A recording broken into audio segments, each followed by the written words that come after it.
అందరికీ నమస్తే. ఇక్కడ వచ్చిన మీడియా మిత్రులందరికీ థ్యాంక్ యూ సో మచ్. అంటే కొంచెం ఎమోషనల్ కూడా ఉంది. నాకు తెలిసి ఇది లాస్ట్ ప్రెస్ మీట్ అనుకుంటా రిలీజ్కి ముందు. ఎప్పుడు అడిగినా కూడా మీరు ముందుకు వచ్చారు, సపోర్ట్ చేస్తూనే వచ్చారు. మల్టిపుల్ రిలీజెస్ అంటే మల్టిపుల్ రిలీజ్ డేట్స్ మామూలుగా పోస్ట్పోన్ అవుతూనే వచ్చింది, పుష్ అవుతూనే వచ్చింది. బట్ మా ఎనర్జీ డౌన్ అవుతున్నప్పుడల్లా మీరు వచ్చి ఎప్పుడు అయినా సరే మీరు ఎంకరేజ్ చేస్తూనే వచ్చారు. ఇక్కడ ఈ స్టేజ్ మీద ఇంకా నా సినిమా ఇదని మాట్లాడదలుచుకోలేదు. ఎందుకంటే నా సినిమా ఏంటనేది ఎల్లుండి మాట్లాడబోతుంది.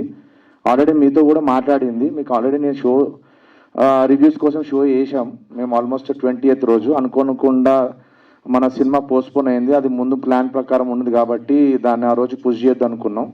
22nd రిలీజ్ కాబట్టి 20th రోజు మేము రివ్యూ కోసం అనేది అరేంజ్ చేసాం.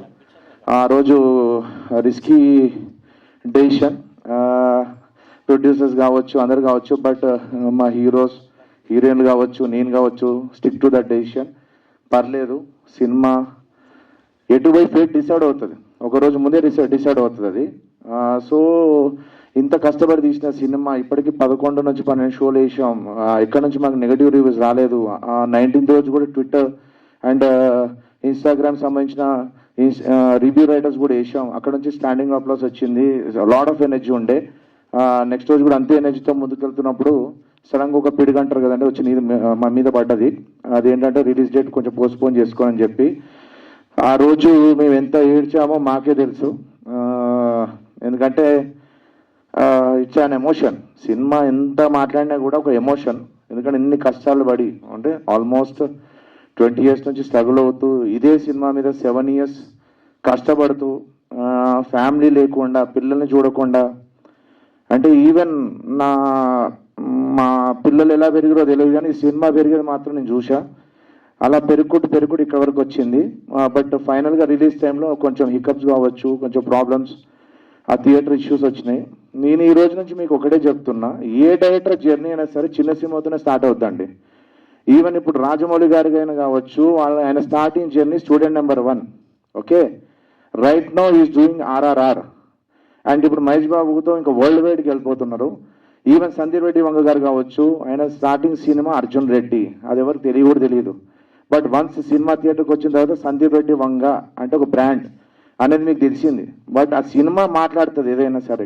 కంటెంట్ చిన్నది, ఆ స్కేల్ పెద్దది అనేవి ఏముండదు. కంటెంట్ బాగుంటే ఏ సినిమా ఆడుతుంది. నాకు కాన్ఫిడెన్స్ ఉంది సినిమా మీద, కాన్ఫిడెన్స్ ఉంది. ఎందుకంటే ఉంది కాబట్టి అది మీకు రివ్యూస్ కేసా సినిమా. ఆ రోజు సరైన మూమెంట్ అది మాకు. ఎందుకంటే మీరు రివ్యూ రైటర్లు, క్రిటిక్స్ అంటే కొంచెం సీరియస్గా చూస్తారేమో అనుకున్నా. బట్ ఆ ట్రిబ్యూలో ఒక 5 minutes తర్వాత ఒక మాస్ యూఫోరియా స్టార్ట్ అయిన ఉండే. నార్మల్గా మనం సింగిల్ స్క్రీన్లో ఇప్పుడు నేను అలాంటి యూఫోరియా నా demigod power star Pawan Kalyan గారి సినిమా చూసినప్పుడు ఏదైతే రేంజ్ ఒక కైండ్ ఆఫ్ వైబ్ వచ్చిందో, ఆ వైబ్ నాకు బయటకు వినబడ్డది. చాలా హ్యాపీ అనిపించిన అంటే మీడియా మిత్రులు ఇట్లా చూస్తున్న సినిమా అనేది అసలు డ్రీమీ ఉండే. ఆ క్షణం ఏంటంటే అసలు నిజమేనది అనిపించింది. ఎక్సైటింగ్గా లోపల పరిగెత్తుకుంటూ వచ్చా. It's an hilarious moment. నాకు నా లైఫ్లో మర్చిపోలేని క్షణాలు ఏమైనా ఉండే అదొకటి.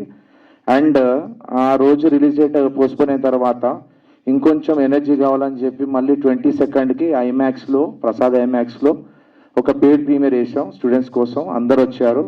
390 కెపాసిటీ, 385 ఫుల్. ఆ రోజు చేసిన హంగామాకి పాత్రికేయ మిత్రులు కొంతమంది చూడలేరు. వాళ్ళు ఒక 20% అనుకోకుండా రివ్యూస్ కోసం వచ్చారు అక్కడ సంథింగ్ వేరే మూవీస్కి. ఆ సౌండ్కి ఇది ఏం సినిమారా బాబు అని చెప్పి డోర్ ఓపెన్ చేసి చూస్తున్నారు. నేను బయటనే కూర్చున్నా, నేను డైరెక్టర్ అని తెలియదు కాబట్టి ఆ కూర్చొని చూస్తున్నా.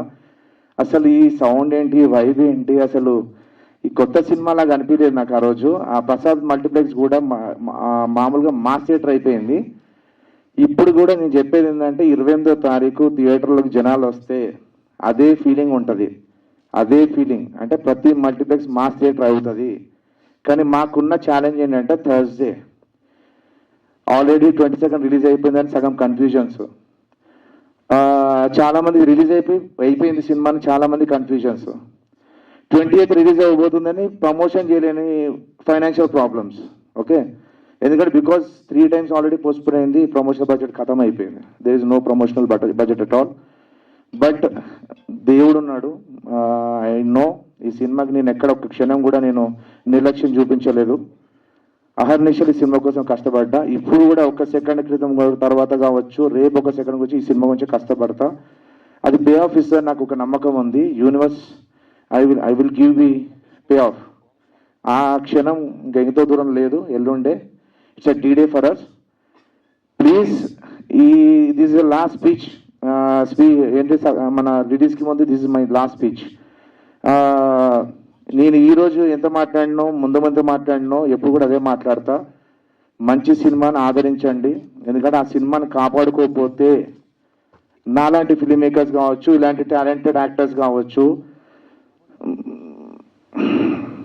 ఒక అంటే గివప్ ఇచ్చేస్తారు. ఆ డే రావద్దు అనుకుంటున్నా. కొట్లాడతాం, లాస్ట్ వరకు కొట్లాడతాం. మనలో ఎవరు ఆపలేరు ఎవరు. మంచి సినిమాని ఎవరు ఆపలేరు. జనాలకు రీచ్ అవుతుంది. డెఫినెట్గా they will see this film. Thank you so much.